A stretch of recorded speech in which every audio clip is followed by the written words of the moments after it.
In the name of Allah, the most compassionate, the most merciful. The last verse we had started discussing was verse 125 of chapter 2 of the Quran, which reads as follows: A'udhu billahi minash shaitan rajim. I seek refuge with Allah from the accursed Satan. وَإِذْ جَعَلْنَا الْبَيْتَ مَثَابَةً لِلنَّاسِ وَأَمْنًا وَاتَّخِذُوا مِن مَّقَامِ إِبْرَاهِيمَ مُصَلًّى وَعَهِدْنَا إِلَى إِبْرَاهِيمَ وَإِسْمَاعِيلَ أَن طَهِّرَا بَيْتِيَ لِلطَّائِفِينَ وَالْعَاكِفِينَ وَالرُّكَّعِ السُّجُودِ. The translation of this verse is, and remember or mention when we, meaning Allah, I, which is, Allah says, Ja'alna means, He used the na, which indicates the plural, but it is a plural of majesty, that Allah by His majesty made the house a place of frequent return for the people, meaning for worshipping Allah, wa amna, and also a place of safety and security and peace. وَاتَّخِذُوا مِن مَّقَامِ إِبْرَاهِيمَ مُصَلًّى, and Allah commanded the people to take the station of Ibrahim as a place of salah, meaning prayer, or worship in general, or dua. All this was discussed before. وَاتَّخِذُوا مِن مَّقَامِ إِبْرَاهِيمَ مُصَلًّى وَعَهِدْنَا إِلَى إِبْرَاهِيمَ. This is where we stopped.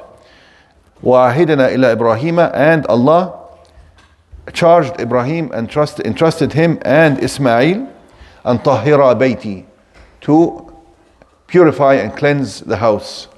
طهر بيتي للطائفين والعاكفين. الطائفين means those who walk around the house, circumambulate the house, as far as a ritual of worshipping Allah.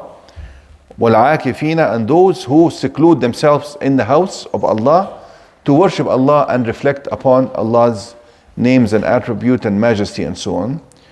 وَالْعَاكِفِينَ وَالرُّكَّعِ السُّجُودِ, and those who prostrate and those who bow down to Allah, meaning for the people who pray. This shows the three categories mentioned here are the three main acts of worship that are performed in the house of Allah, or the Kaaba, the sacred house. At-tawaf, and that represents the Hajj and Umrah. Tawaf, to circumambulate the house. Tawaf can be done, you can go to the house and just do tawaf without doing Hajj or Umrah, and that's an act of worship, that's acceptable. But also this tawaf is the one of the main hallmarks of Hajj and Umrah. You cannot have Hajj or Umrah without tawaf, right? So this is one of the main acts of worship, and it was mentioned first. Does anybody remember the wisdom behind mentioning tawaf before salah and before i'tikaf? Does anybody remember what the cause for that was, or the wisdom behind that was? We mentioned the class. Does anybody remember that? Exactly. Because tawaf cannot be done, this circumambulation cannot be done anywhere else. Allah is talking about the Kaaba. And you cannot do tawaf anywhere else in the world but around the Kaaba. And maybe that's why scholars say that is why, because it is very special for this place only. That is why it was mentioned first. And also Hajj and Umrah. It represents Hajj and Umrah, which are major acts of worship. As you know, من حج ولم يرفث ولم يفسق رجع من ذنوبه كيوم ولدته أمه. Whoever performs a pure Hajj, a perfect Hajj, he will come back as if the day he was born, like the day he was born. Meaning that he is cleansed of all his sins. This is like, Hajj is almost like, when you have the phone that is giving you so much trouble and have so many viruses and no memory and nothing, if malfunctioning, what do? You reset it to factory setting. Ever done that with a phone? Set it back to factory setting, it comes back like new. And subhanAllah, Hajj and Umrah, especially Hajj, basically brings back your sahifa, your book of deeds back to clean. Your mind is clear, your heart is also purified, and so on. Ta'ifina, we'll make today's classes a bit shorter. The attendance is little today, so we'll make it a bit shorter so people don't miss too much. Ta'ifina wal-aakifina, those who seclude themselves. Al-ukuf in Arabic actually means to focus on one thing only, with the exclusion of everything else. عكفت على كذا in Arabic, to say I did i'tikaf on something, means I focused all my attention to that thing.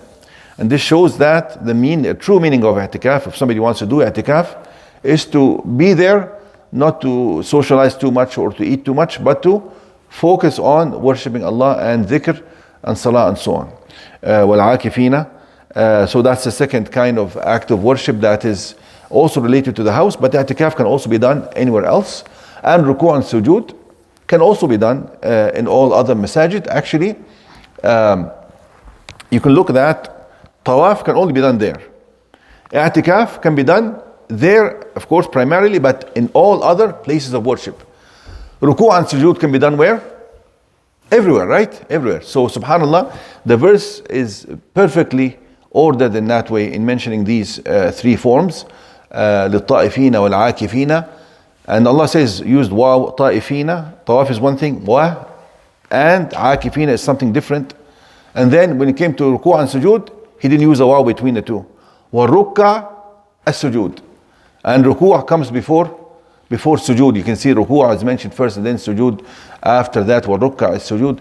Yani even subhanAllah, you see also Allah using a variety of different kind of jam'a. Yani if people look at this linguistically, you can make a plural in Arabic in multiple ways.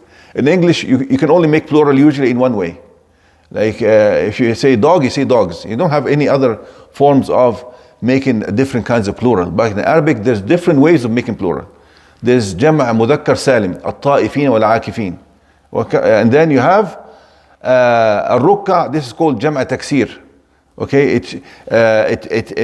it refers to something happening frequently, for instance. Okay, rukka. And then sujood could have been sujjada, al-rukka sujjad, for instance. Or al-rukka was sajidin. It has different forms, but Allah subhanahu wa ta'ala used different kinds of plural for each one of those. Subhanallah, these words that were used next to each other. And that shows that the Quran is so meticulous and so beautiful in its in its formation from the Arabic linguistic stylistic view. We'll stop here.